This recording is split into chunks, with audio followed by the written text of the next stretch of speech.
the rule was that you had to put the knot on, and you weren't allowed to undo the knot for the whole 5 years of your high school. And so and teachers were present, so I'm pretty sure it wasn't a stitch up. I remember the late Mr. Oswaldson was there, and I reckon I got about 3 years in, and Mum just looked at the tie and just goes, "Nah, this is disgusting. Like, I'm washing your tie, I'm undoing it. It was all like crusty and anyhow." So I got about 3 years in.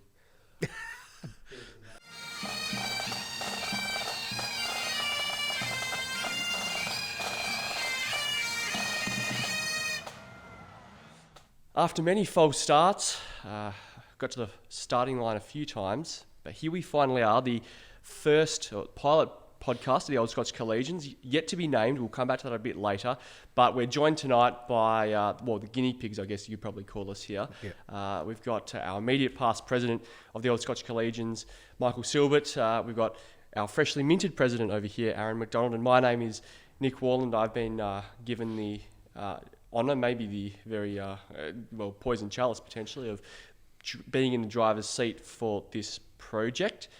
And Silbs, well, it does feel a little bit like, out with the old and in with the new to an extent here. But we thought, why not? Let's kick off Aaron's term as OSC president to introduce what we're trying to do here with this podcast, and then also to start to really chat about and reminisce about our times at Scotch and how that's kind of shaped our journeys where we are now, and obviously looking to the future as well. So thanks for joining us. We might throw to you first, I think, Silbs. What have we got here?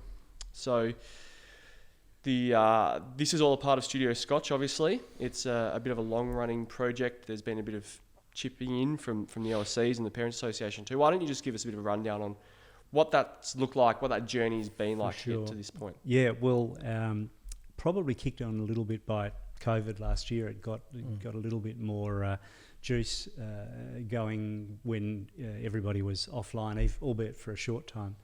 But a lot of the schools, including Scotch, are starting little studio projects, little TV projects.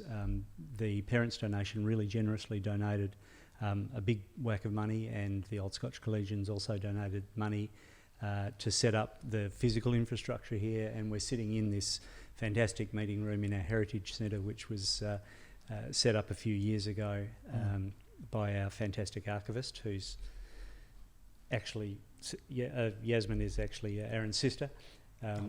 But she's a really skilled and fantastic and overly qualified person, notwithstanding that. She's very competent.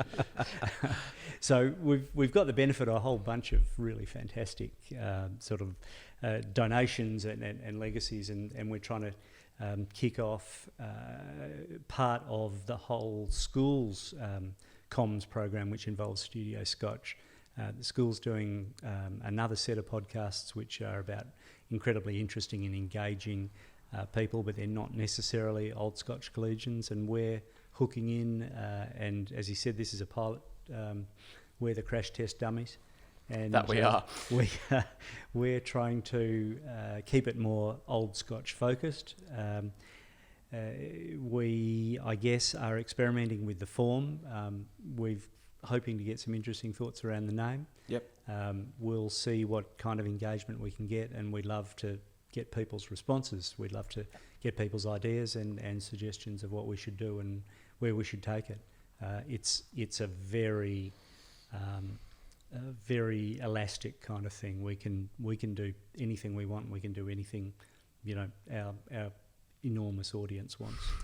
well, it's you have to crawl before you can walk, I guess, in that regard. I should say as well that Yasmin has already organised, and we've already taped the beginning of some oral histories, which is a slightly separate program. That's another thing Studio Scotch is being used for, and that's a very specific sort of archival historical thing. So that's a program which is quite obvious as a great program with lots of worth, and we're trying to make sure that we connect with some really great Old Scotch Collegians, either singly or in groups.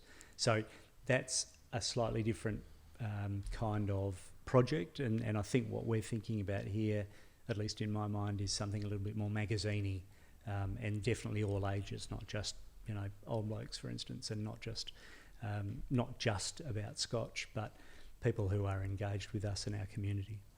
Yeah, for sure. And I think that theme of community is something we talk about quite a lot at Scotch, even in the, when I was here many moons ago, albeit, less than a decade. That was something that was always really reinforced strongly, was the idea that when you come into this community, that it's a community for life, and that connection remains, with you forever, whether you're a student, whether you're a parent, a teacher, whoever it is. And I think we'll probably explore that a little bit more when we talk about, who we're aiming to kind of bring on to the show. And as you say, we're very much open to feedback as well. But building on that theme of community and connection, Aaron, what do you see that entailing as the OSC president?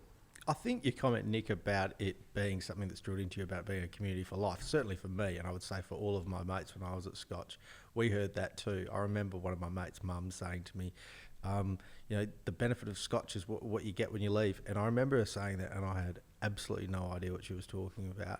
And I think for me, I didn't really appreciate it when you're at the school. Certainly it's not something that's in the forefront of your mind, but certainly now, just had my 20-year reunion the other night. Geez, you're getting on. Yeah, so you catch up with 50 of your mates, and it's like, I actually get it now. So And nothing's changed. No. Because he's getting on. I had my 40th last year. Jeez. So I crack up to 10 next year, so there you are. We're getting there, slowly but surely. Michael, you spoke about how COVID kind of brought about this onset of how do we do things differently, and how do you keep connected during that time. And I guess that's one of the things when we spoke about this project about 12 months ago was a really kind of driving force behind it, because certainly, again, in the time I was here, Scotch was always at the forefront of that kind of technological evolution, if you like, in education, and always was an early adopter in terms of some of the flash things that were coming to market. And so it made sense that in a period where we have a community that spans the entire globe, really, and that's not to show off it. I mean, it's just a statement of fact, that all of a sudden we have that capability through Studio Scotch, and it is a very impressive setup, I've got to say. There's bells and whistles, and as the great Andrew Tibble would say, flashing lights everywhere. But we do have that chance to connect, even with those OSCs who might have lost that connection through no other fault other than that they've moved away, and they obviously can't physically be here, and certainly less so over the past 12 months. Look, we talk a lot about how incredibly global people are generally, not just Scotch College, and not just us who've had the incredible benefit of a privileged education, etc. I think it's true to say that whether you've left 40 or 20 or 10 years ago, Australians have all been incredibly mobile. We've had a very dispersed alumni, but the real point of some of this great tech is we're finding better and better ways to keep reaching out to, or to begin again to reach out and reconnect with people who we may otherwise have lost contact with. You don't always have, some people didn't have or don't have email addresses, but you may not always think the first thing you do when you change your email address or your work or whatever is, gee, I must make sure that Scotch College database does that. But social media keeps you connected if you can, hook into that. And here's another way where hopefully you can just hear some people rabbit on a little bit, but a bit too much, stir a few memories, and I think we're also realising that whilst you can do a lot of work in written communications, etc., there's something really sort of much more visceral about seeing and hearing somebody. People are used to obviously watching things on their devices. Everybody's everywhere. And if you can take a little bit of time and reconnect, particularly emotionally, which is a really important thing, with some of the things about your school and your mates. Yeah. You may have hated school. Lots of people hated school. That may or may not have dissipated. But more often you keep up those connections with your mates. And your teachers, who we're now making a very strong effort to invite to our reunions, and get people who were on staff, not always just teachers, to come back and they were here, as we always say, they were here longer than you probably were as a student. They carry the culture and they love reconnecting with their students as well. So that community is quite a wide thing. It's parents, it's teachers, it's groundsmen, it's librarians, it's bus drivers, as well as all of us who are, just plain old day boys or boarders. Yeah, for sure. And so then, Aaron, in terms of how this fits in with what the OSC is doing more generally, you're able to kind of give us a bit of a taste of what a McDonald administration is going to look like. What's your first 100 days going to be? For mine, Nick, I think it's certainly going to promote the connectedness between all of the members, and I think it's actually pretty cutting edge. I know that Silb's mentioned that other alumni organisations do things for their members, but I believe, and from what I can tell, anecdotally from my mates who went to other schools, that Scotch is really sort of at the forefront in terms of its alumni offering, and this is another example of that. So I think it's great, but I think we really want to sharpen up the comms. And actually, to be honest, as I said before we recorded, I've really been in the seat for 2 minutes. But one thing I did do, and I wrote an email to the entire committee about it, is I dusted off the Constitution and I read being the lawyer in me, I was like, what is the purpose of this organisation? And I don't have it in front of me, but it was promote the welfare of the school, assist the school, promote collegiality between its members, who are the Old Scotch Collegians. And then so really, if it's going to really be a prosperous organisation, which it already is, Silver's been amazing in his position as president, it needs to be doing things and communicating with its members and carrying out activities which promotes those objects as much as possible. So so that's the why. The what or the how, I'm still sort of working on a bit. I've sort of thought of an idea, and Silb's helped me the other day, pointed me to a survey which an external body had done on the entire OSC membership, and surveyed about 500 members. And I only glanced over it, but one of the things that occurred to me, and I would assume the position hasn't changed in a few years, is that Old Scotch Collegians are pretty bloody happy with how the Old Scotch Collegians organisation is going, and they're pretty pleased for what it does with reunions and everything. And I just want to look for some 1%ers and try and find to improve that to the extent that can happen. Yeah, great. And certainly we hope that this was what will contribute to that, and obviously aid that in some way. Yeah, and the other thing I'd say is just podcasts and audiobooks. I don't know about you guys, but I listen to so many of them. Yeah, and I'm getting there. And it's just such a good, driving the car, and Yep. you can listen to them, and yeah. Aaron's being a little bit modest in terms of being fresh, because he has been on the committee and working really hard for years. That's true. Yeah. And he looks fresh, doesn't he? But the other thing that I think, we can not even a little spoiler alert, but he's been particularly working really hard with a couple of committee members on a business directory and putting some real emphasis on the business network that Old Scotch Collegians presents, and we've worked with the school and we've developed a web-based platform for that, and we're just refining the last little bits and pieces of that, and that'll be, I think, really exciting. So once that's live, that'll be really good, and we'll have an event to sort of launch it. But really, hopefully there's service providers in there from all different types. It's amazing the sorts of businesses that the old boys are part of, and the whole Scotch community are part of. And so hopefully, if you're looking for somebody in a particular area, you can find an Old Scotch Collegian. There's that immediate trust there, that you wouldn't get out of Googling somebody. So there's that. But also, particularly for blokes your age, Nick, who are sort of leaving uni, about to get into the workforce. I'm glad you think that's where I'm at. That's encouraging. Well, I think you're not far off, but I think I've got a rule where I work. If you apply for a job at my work and you've got Scotch College in your CV, you're almost certainly get a look in. So I'd like to think that it'll have opportunities for all the young guys who are looking for gainful employment. Yeah, it's so important, isn't it, too? Going back to that theme around community, Perth is the smallest of small worlds. I mean, take the fact that your sister is our archivist. There you go. You learn something new every day. And being able to have, not just even establish those connections really, but to kind of, to showcase them and reinforce that this is what's available to you, and, you know, to make the most of that when those opportunities and that information becomes available is certainly something that we strive to do with even something like this, in terms of, you know, some of the people we'll bring in. And we'll get to some of that a little bit later.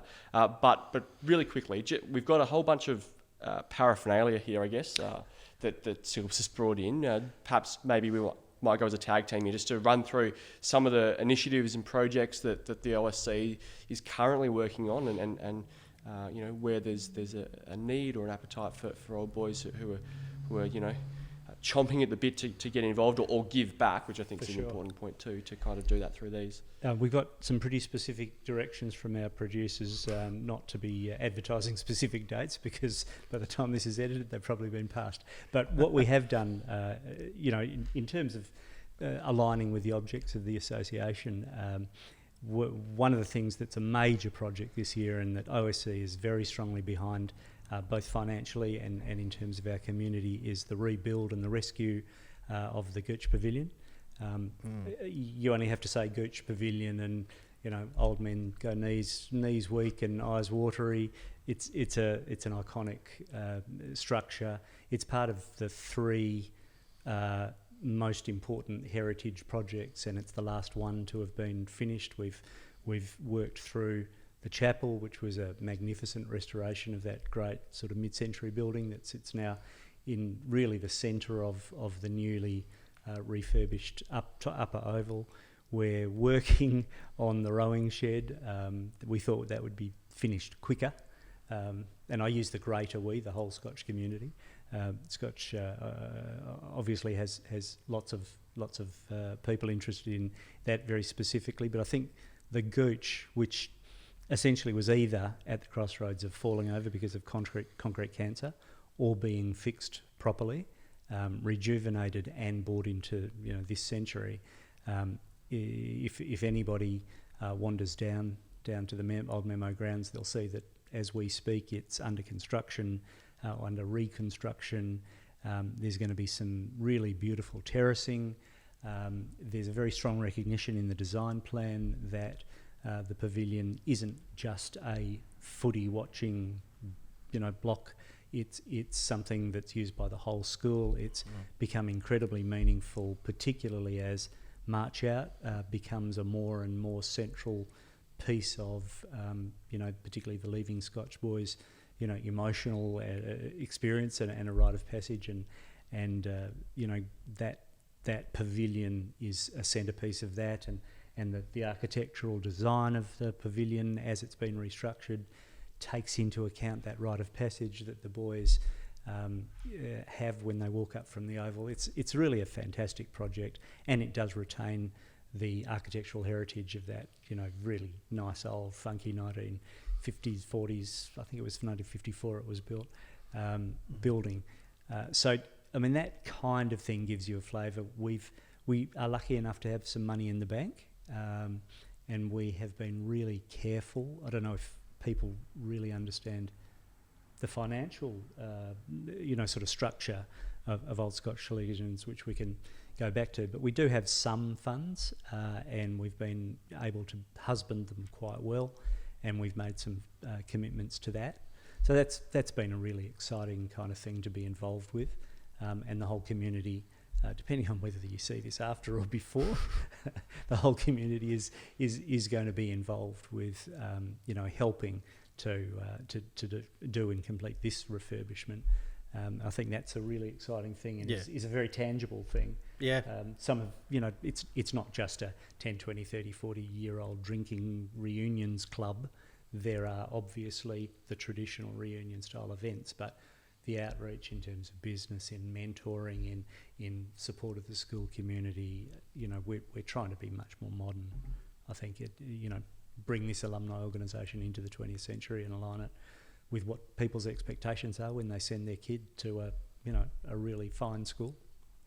Yeah, absolutely. It's important to keep pushing that barrier in terms of, you know, what can we do more to improve, and I guess you know, in a way, I think there's a few other things there that you might want to cover on too. But that is, in essence what the purpose of this kind of project is, really, isn't it? It's about showcasing our community to our community, whether those people be well known, and some of them will be, or whether they're less well known but are doing some really incredible things, and how that fits in with everything else that the school does, and what the OSC does is obviously critical to that success, and being able to celebrate as much as. And I think also we're much more modern now than we were 40 and 60 and 80 years ago. We have different ways of celebrating our members and of valuing what they do. And I know you talk to some of the older chaps at seniors lunch, etc., and they, not to be disrespectful, but sometimes they have quite a traditional way of valuing people's time at Scotches. If you're in the first 11 or the first 18, I think probably now, and particularly including that cohort, they value different things as they go through life. They value the quirky kid who they didn't really know much at school, but who went on to be a famous musician, or invent something interesting, either publicly or privately, who had an interesting business life, who had a great career as a coach, who ran a funky shop, whatever it might be. I think we are much more expansive now in being inclusive and valuing and bringing those, hopefully making this a welcoming kind of organisation and bringing those people back into the fold, because that's your, we're not just a one-trick pony. Your value to each other is greater if you can embrace that incredible sort of range of skills. Yeah, for sure. And again, I think that probably ties back into the notion of giving back and giving people the opportunity to give back too, who feel as if they enjoyed their time here, even if they didn't necessarily enjoy their time here, but through life's passage have come to really revere or cherish the institution that this is, and want to be able to pay tribute to that, or give back in some way that can help someone else, and that certainly was very much a vehicle for that. What else have we got on the very general calendar, without being the very general calendar? Well, look, if we don't get this out by July or so, you'll have missed it. But the younger Old Scotch Collegians are forming a sort of a more distinct cohort within our committee, and also in their endeavours to re-engage with the younger cohort. And one of the things that we did last year for the first time on a formal basis, we had an event called Back to the Grounds, which was to choose a winter sports fixture, and ours is in July, and it's against our rivals from across the train tracks at Christchurch, which we chose a traditional rivalry. Yeah. And that was a fantastic day. Again, that's just a simple kind of get together to arrange, come down, watch the sport, relive some of the memories, talk about your glory days, bring your mates, bring your dog, and maybe even peel off to the pub afterwards if you're so inclined. Idea.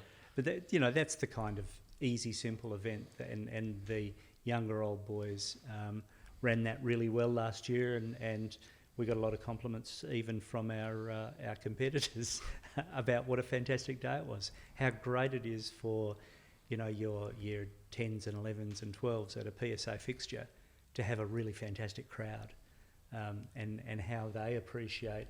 And then that, I think, is self-perpetuating. That says to the boy who's in year 10 and 11 and 12, what a great day. Geez, imagine that old bloke who I've never met coming down and watching me with his family and his dog. I'm going to do that too. Yeah. It's a really easy, simple connection to make, and it's fun. Yeah. Well, long may that new tradition continue, actually. Yeah. And tradition is a big thing here, and that seems to be perhaps one of those newer ones we can kind of really embed down on. Aaron, so the pillar events, obviously, or the pillar initiatives of the OSC coming up towards the back end of the year, and heaven help us if we haven't got this out by then, but some of the really core staple events, Founders Day, the dinner, the marching, all of that. Founders Day is the gala event of the organisation, so we always want to make that a big one. We've had some big ones over the years. It'd be good to get. We're just in the process now of identifying a speaker. and we're hoping to get a speaker that will really draw a big crowd. But I'm sure it'll be a successful event, as it always is. And it's always, I know mates from my year group always make an effort. We always get at least a table together to get there. So if you're listening to this, please do come along and buy a table. It probably would have already happened by the time this goes to air, but the celebration of Scotch football dinner is coming up next month. And yeah, that's just celebrating Scotch and footy. And I know, so a lot of the younger OSC, Nick, are going to be sort of keen to attend that one. I heard that they're looking at getting a big, was it 2016 that we won the flag, and they're going to put together a big cohort of the guys from that team. So, plus I know that there's the guys from the late 60s that won the flag, bringing 20 guys along. So it should bring quite a diverse mix of Old Scotch Collegians to that dinner. So, yeah, one event I always loved that was something that Silbs introduced, I think, during his presidency. And speaking of the Christchurch rivalry, was having the old boys sport day between Scotch and Christchurch, just in the winter sports. I always thought that was great, because I don't know about you, but I've actually got a reasonable amount of mates my age who went to Christchurch too, so it's just great to just level up against them. And Absolutely, we love getting a win against the old enemy. And I loved this week's post, which was blasting Christchurch over them selling their playing fields. But anyhow, I digress. I probably shouldn't go into that. I definitely shouldn't go into that. That would get me into a lot of trouble. And I think the other thing that we're going to hook into more and more is taking advantage of some of the newer initiatives with the school. So, this kind of thing, which is both about performance, creating a new performance ability for boys, and technical expertise to learn how to edit these things once we've stopped yammering, and that kind of thing. There's a big arts day being reinstituted at school as part of the entire school points house shield competition, and we're hoping to get some OSCs along to that. There's a couple of really cool little bands that are mainly constituted by OSCs, for instance, who could participate in an arts day. So we don't necessarily need to drive everything. We can piggyback off some things and just sort of bring the school and alumni relationship a little bit closer. And the other thing was a new theatre company which was started, and unfortunately is halting at the moment because COVID came down during mid-rehearsals of their first production last year. So it's not all, sport and footy, but it's amazing the crossover, the number of people who do both the theatre and the sport. There's opportunities to drive events and become part of those things, and to just come along and wave flag on the sidelines. We also do career breakfast for the Year 12s. Yes, absolutely. Yeah, so they can see somebody in the vocation that they're thinking of joining and ask questions that, open questions, and get open and real answers from OSCs that have been there and done it before, which I think always is good. Michael Thompson was one of the OSCs at the career breakfasts back in He's the great. good old days of 2012. That was great. Yeah, it was Mm. great listening to Tomo and talk about his kind of story and journey. Tomo was a few years older than me, and in fact would still probably love this setup. He ran as a schoolboy a series of live events called Chats with the Champs, and got footy players. Very humble, and, humble name. No, it wasn't with him. That's what we should call this podcast. Yeah, well, there you Chat go. with the Champs. This is what this episode's called. Thanks, Tomo. They were in the old science room lecture theatre, the one that I remember. Mal Brown was a guest at one of those until he, I think, became persona non grata for a little while under Mr. Dickinson's regime. But we've always had that sort of slightly cheeky entrepreneurial initiative, and love to have him back in here as well. Absolutely. And have a chat with him. Absolutely, we might be at risk of being kicked out of the chair if Tomo comes back. Could be. He'll be taking over every facet of the media world in Perth. Well, that's a nice segue actually, talk about the names, because we kind of started to compile a bit of a list. And it was getting a little bit, not out of hand, but it was getting creative. It was getting it was getting fun, but it was also verging deeply close to IP infringement, which we don't want to do that. Yeah, there was, I can't remember what it was, but the best name was already used by a big yeah, US we won't. We university. better not mention it for those reasons. But to your point about seeking feedback from our audience, because we want to be something that actually responds to our community and the types of speakers and ideas that they're keen in hearing from. We're very much open to hearing some name suggestions as well. Because we like and subscribe. Absolutely, that's right. And we'll make sure it's always the usual. All the details in the comment section, so on and so forth. Put some ideas in the comments if there are comments in whatever platform you're watching this. We'll have to make sure. We'll have to double check on that one. Actually, we'll have to reach out to the crew at Collegians House to make sure that we're on message. I still like vintage Scotch. It's not bad. Couldn't trademark it. Couldn't trademark. Descriptive. Can't trademark a description. Yeah. Well, there you go. So please, if you are by some miracle listening to this, reach out, and we will make sure actually that the contact details, not just for any suggestions or feedback, which we very much welcome, but also for any of those OSC initiatives we've just been speaking about. We'll make sure that they're all contained somewhere that you can find them easily and access them. So if you want to reach out to the school, reconnect, whatever it is, that there's a very easy way for you to do so there.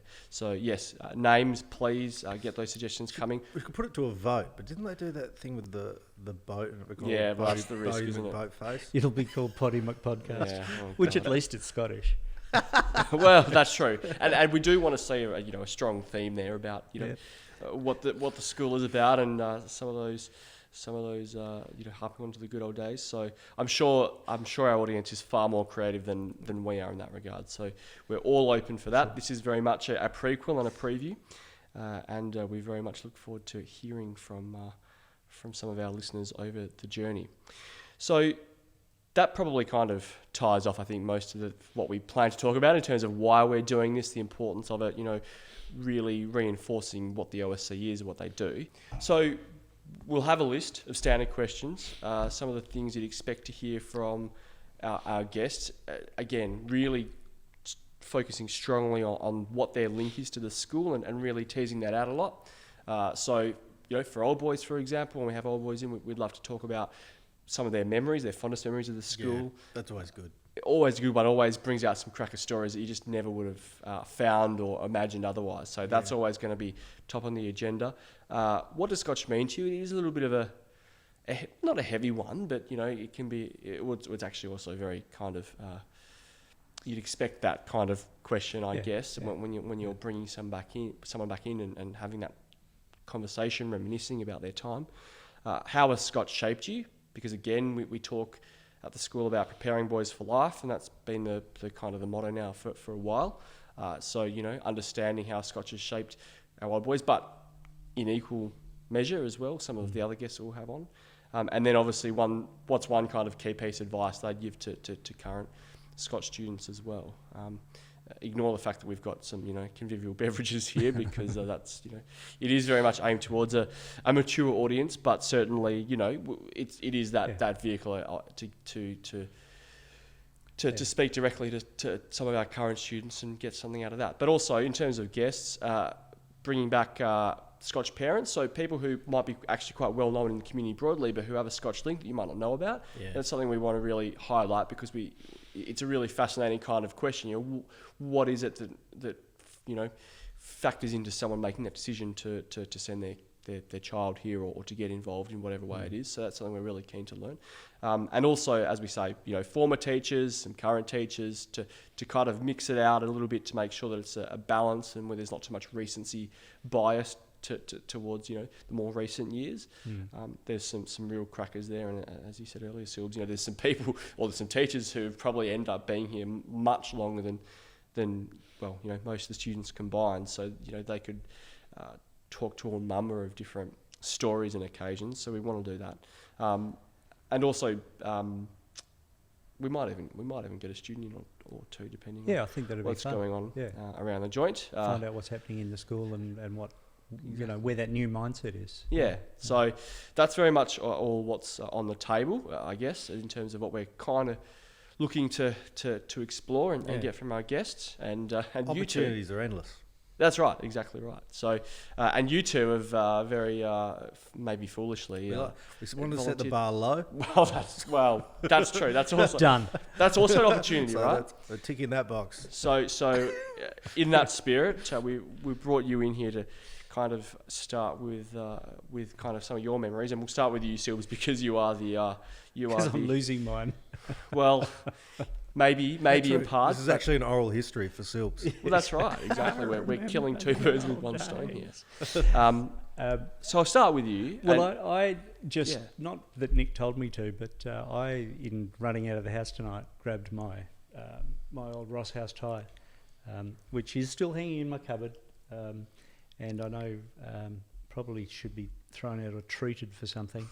It's bedraggled. It's got a whole bunch of green stitching in it that I'd forgotten about, but I had to sew it up because it came apart. I remember, my leaving year was 1979, and I don't remember the year ties were introduced, but it was before that, just before that, and it was also the height of the Bay City Rollers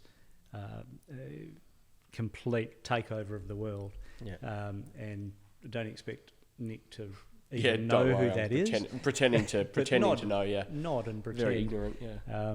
They were a massive English/Scottish pop group, very much pop in that traditional style, and they all wore tartan. They had completely ridiculous 1970s style tartan outfits, not traditional, and we were laughed off the school bus to a man and boy because we had the Bay City Rollers ties. It was extraordinary. You had to be a pretty confident young man to wear a tartan tie in the times when the teeny boppers, as they were then called, were all over the concept of stealing your tartan tie or making fun of you for it, or both. But it's sort of, the fact that it still hangs in my cupboard, and, I quite like seeing it there, and the resonance for me of having two boys, one of whom's just left school and one of them's still there, and because of the pastoral system are in and have been in Ross House. And they wear that tie. And they wear, well, not that particular tie. But I'm confident that theirs will be in as bad shape as mine fairly shortly. I remember how schoolboys are. I remember being in year 8. It would have been the commencement of year 8, and I could take you to the room up here at the school right now. We had this meeting in there. It was like a house meeting with the year 12s. I was Cameron House. And the year 12s taught us how to. It was a special Cameron House knot. I can't remember what it was. It's not the knot. It's not the knot I do now. Secret knot. But it was something. It was something special that I couldn't repeat for you now, even if I had a tie. And the rule was that you had to put the knot on, and you weren't allowed to undo the knot for the whole 5 years of your high school. And so and teachers were present, so I'm pretty sure it wasn't a stitcher. I remember the late Mr. Oswaldson was there. And I reckon I got about 3 years in, and Mum just looked at the tie and just goes, "Nah, this is disgusting. Like, I'm washing your tie, I'm undoing it. It was all like crusty and anyhow." So I got about 3 years in. Bears the butt. Fair effort, I think the other thing to sort of get to pry underneath what that is, though, is you do see schools with factions and different shirts and different colours. You don't see anybody with, I think, that real differentiator, which, having been through the process, actually means something so much more about that pastoral system and about looking after boys, and having a real structure and an identity through that. It's sort of very Caledonian, and it's the hunting Ross or the fighting Cameron or the whatever the actual tartan is. In fact, it would be a great project, which I've tried to sort of get my head around a couple of times, to get an OSC tartan, which we don't have. That'd be good. But it's something that I think resonates with me from my time at school, that was really different to any of my mates or cousins who were at Hale or Christchurch, or even the girls who we were, really friendly with at PLC, they all had houses, but they weren't families the way I think we try and make those houses function now. Yeah. And I think that's something that really resonates and, sort of pulls me back in terms of what it was like, and goes on to, how it shapes you, how you are taught to treat people, how you're taught to interact with people, older and younger, up and down, made to do things together with them instead of just in your age group cohort.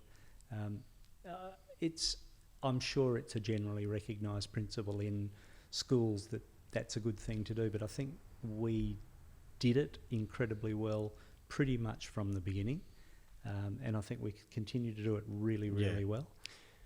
Nothing's ever perfect, but I think it's a system which really benefits and changes with and evolves with the society and what we think is important in society, and how we teach and how we play together and learn and have activities. So for me, that's a real signal of being a Scotch boy and what it means. Yeah, that's so true. It is a symbol of one's journey through this place, or more so the senior school where they're more applicable. But it's interesting when you say that it was something that was a relatively new idea prior to you starting, and yet by the time that Aaron started, by the time I started, that was just normal. I mean, and so how it's become entrenched in the fabric, pardon the pun, or the DNA of the school, and the journey that someone goes through when they're part of the community, or they're a part of the school, and something that's very recognisable, as you say, something that differentiates us probably from some of our friendly I think it gives every boy a sense of belonging when you're in the house, and you have that sense of camaraderie and also sort of competitiveness with your peers at the other houses because of inter-school, inter-house swimming and inter-house aths and all of that, and marching. I remember sitting here in the memo, and they'd read out the marching results of who won the marching. It was just because it was a competition that everybody wanted to just know the answer. You know what I mean? Absolutely. The Borders always won anyway, but well, I'm glad to hear that didn't change much in the Well, I still have mates, and I'm looking at you, Slim Ledger, who are my year 8s, because I was a year 12 and they were in year 8, and we had a particular relationship.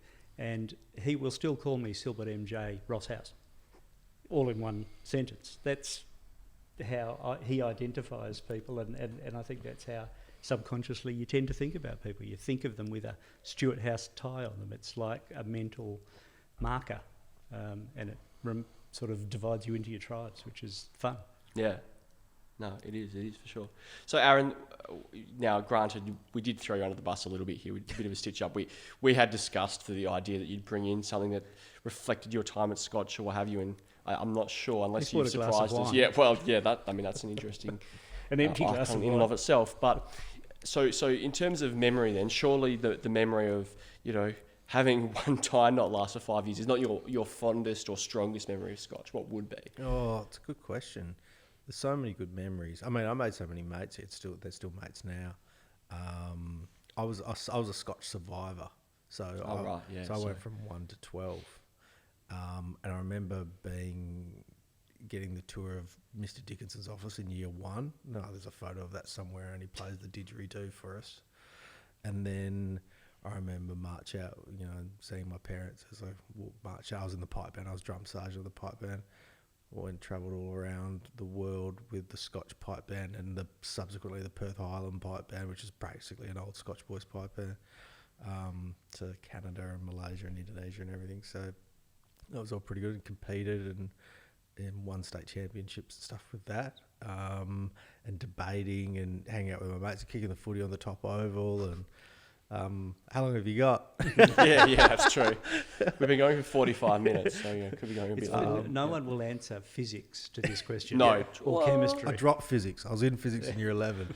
I actually nailed it in year 11. Though I think I did like one class in year 12, and the level of difficulty had gone up significantly over that summer break. Teachers are the other thing that you really stick in your mind. I remember Mr. Broadbent, but I don't remember the physics he taught. But that is something that is really much a set of real guideposts on your way through the school. I did physics, and sitting next to me, I don't think it's there anymore, the old science block, but in my class was Mark Seavey, who played in the 2006 Eagles grand final, and is a big boy. And I remember we used to sit there, and Mucko, we used to call him, because he was from Muck and Burden.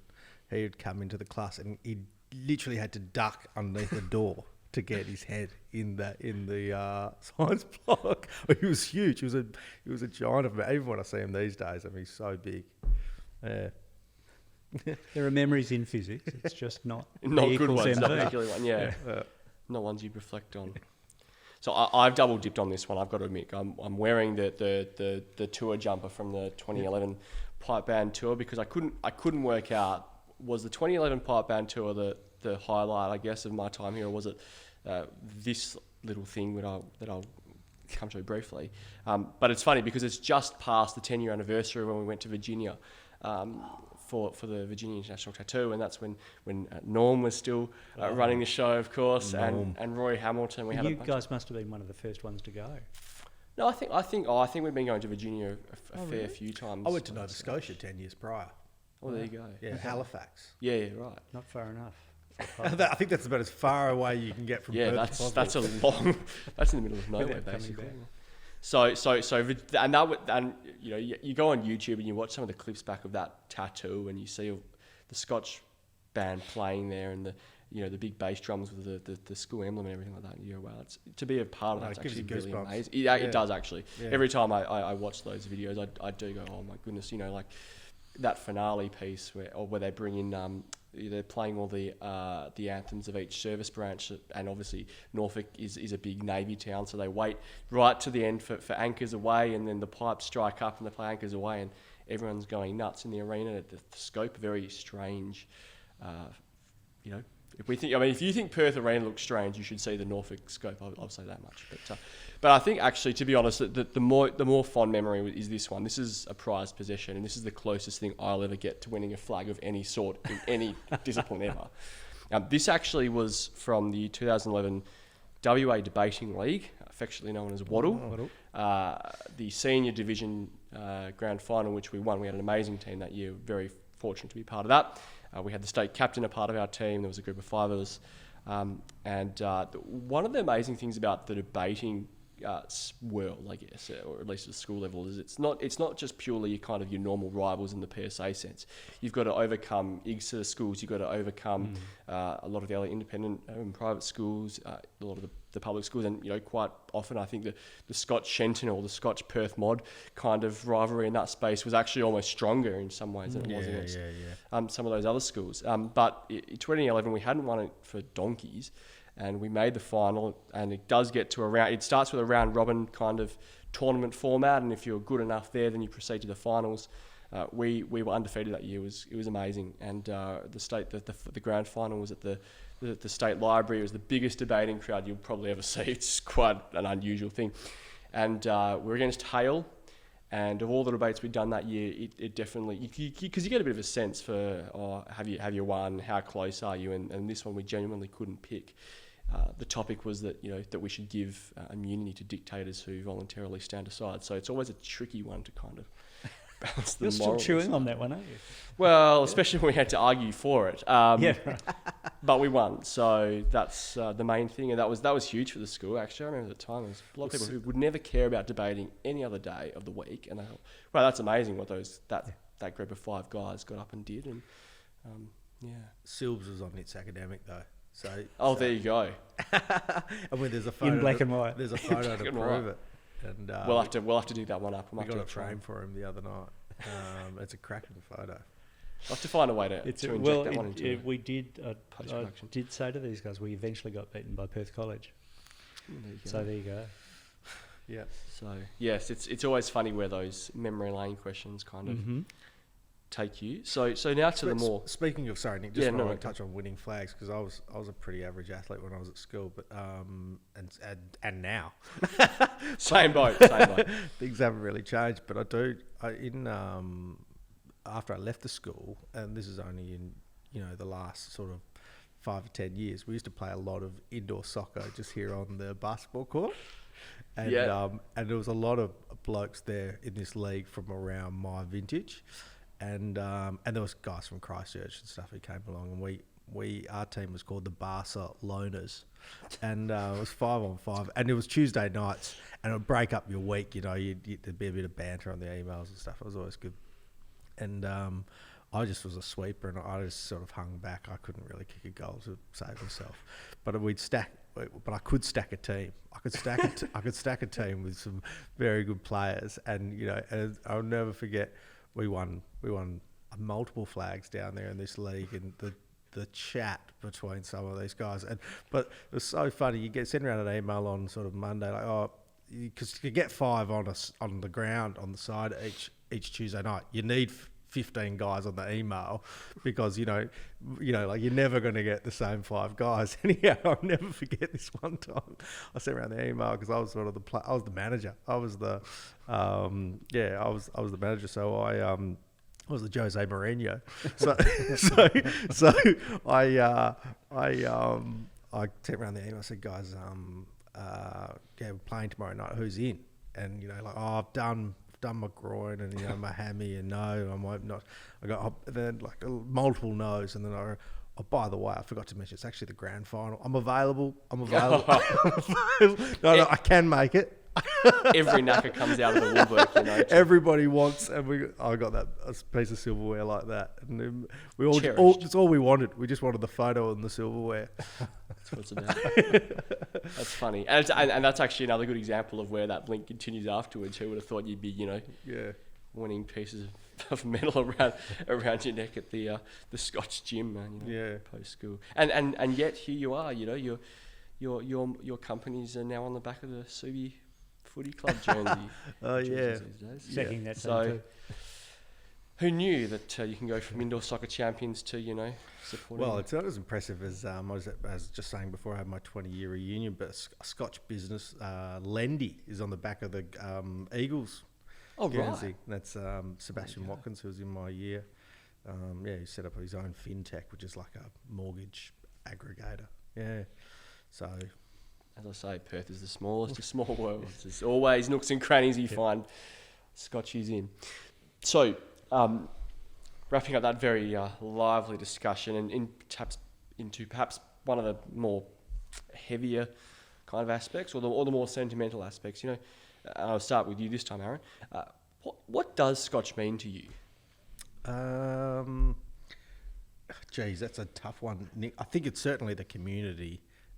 Is a big part of it for me. It's sort of a place of belonging, a huge amount of memories. It was a huge part of my life. And I don't know if that's enough of an answer, but yeah, it's just been, it's given me far more than I've given to it. And I'm very fortunate actually that my parents made the decision to actually enroll me here. Because it's paid off big time with all of the friendships that I've managed to get out of it. And you, Silbs? Yeah, I think it depends on at what stage you are in your life, and it means different things. I certainly actually wasn't a sort of sentimental kid and loved my school whilst I was at it. And I think it's probably grown on me, and I've appreciated it, as your friend's mum had said. I've appreciated it more. I consolidated friendships with Scotch boys when I went to uni, alongside another, a huge cohort of really great other friends from, public schools and private schools and whatever. But there was always just sort of some extra little understanding and bond. I think you understand, because you've been through the school and the system and the process, what you expect of yourself, and therefore what I think you're entitled to expect of another Scotch boy. Sometimes it can be a little bit more disappointing when that person doesn't quite come up to what you think the standards should be, but more often than not, I think you are reassured. That might sound really, old and white and privileged, but you are reassured by your your experience and your expectations being met. I think that's a fairly normal human kind of thing in terms of how you've formed your self-worth and how you view yourself. I know the headmaster always says, and I think it's absolutely true, that we're sitting in a fantastic room in a beautiful refurbished building that has enormous memories, but the school's about the people. When the school's empty, it's a bunch of buildings.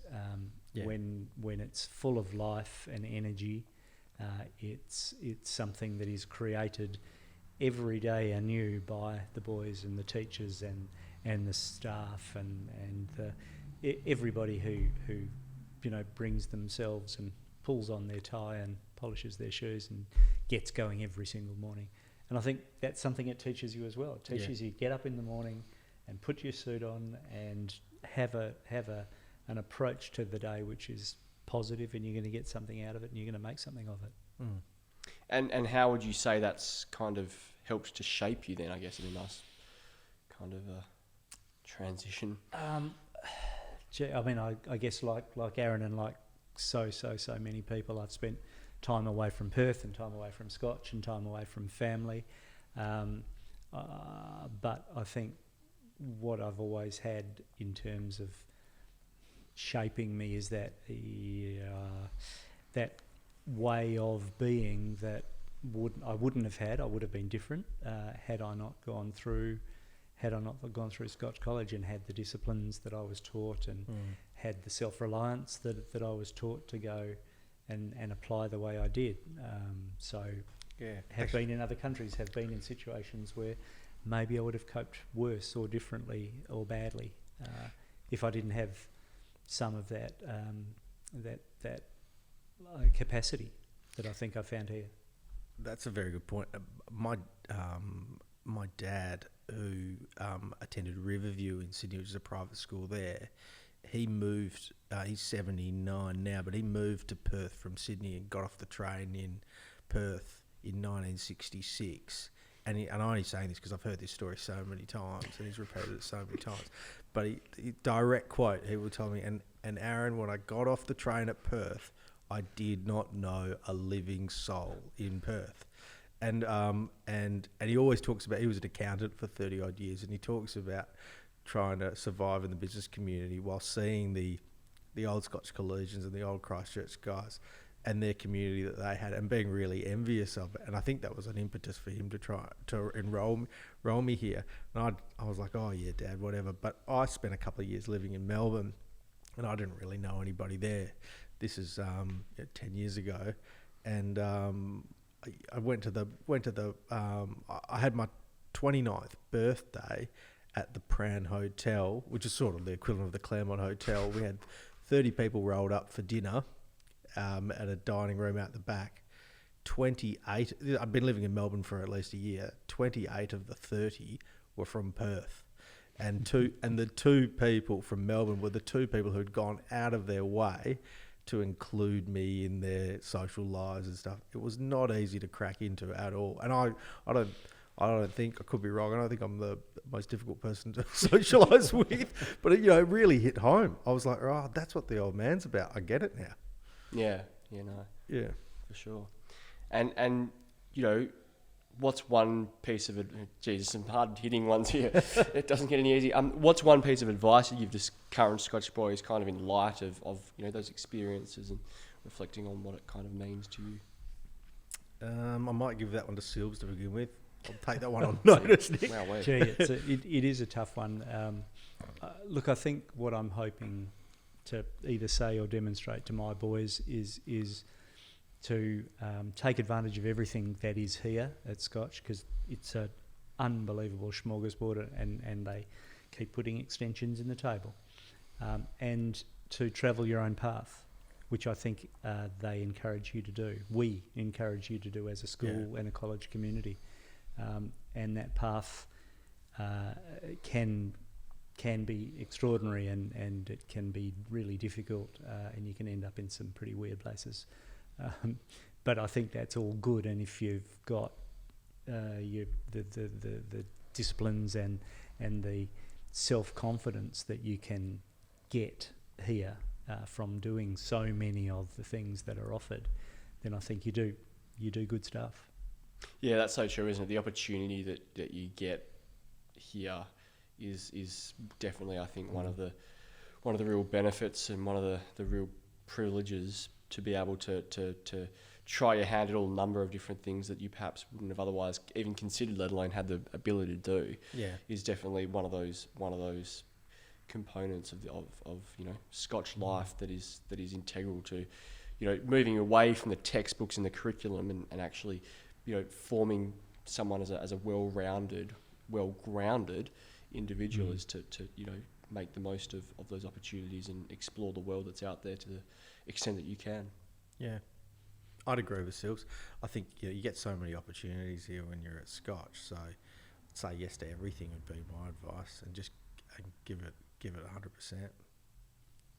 Well, it's both got you very far and done very well for you in your careers and lives, so I think that's certainly a very good note to end on there. But it's been a pleasure. We finally got there. We've been talking about it for a long time. First episode, Chat with the Champs is over. Chat with the Champs.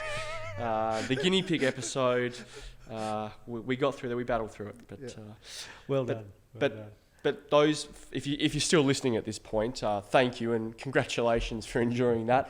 We will, as we say, put all the details to reach out to us with ideas for names, ideas for speakers. If you want to volunteer to be a guest, I don't think you'll have any shortage of speakers. I think you'll be able to get a lot of people. It'll be really interesting. Hopefully not. Yeah. It might be a case of biting off more than we can chew there, but we'll see. Seize the moment as we kind of navigate our way through. We're not sure whether it's series 1 or season 1 of whatever it ends up being called, but certainly it's the prequel or the preview is. It's locked and loaded, and now the hard work starts. We've actually got to start lining up guests and taking it to the world more. Well, the OSC can definitely help with that, I'm sure. Yeah. Well, gents, thank you very much for your time tonight, and thanks for having us. We look forward to hearing more about what the OSC is doing over the year with their various events and projects, and no doubt, and hopefully this will spur some action from those people, not just here on the ground in Perth, but even those, a bit or more far-flung places, interstate, overseas, to reconnect and to get involved. Yep. Thanks, Nick.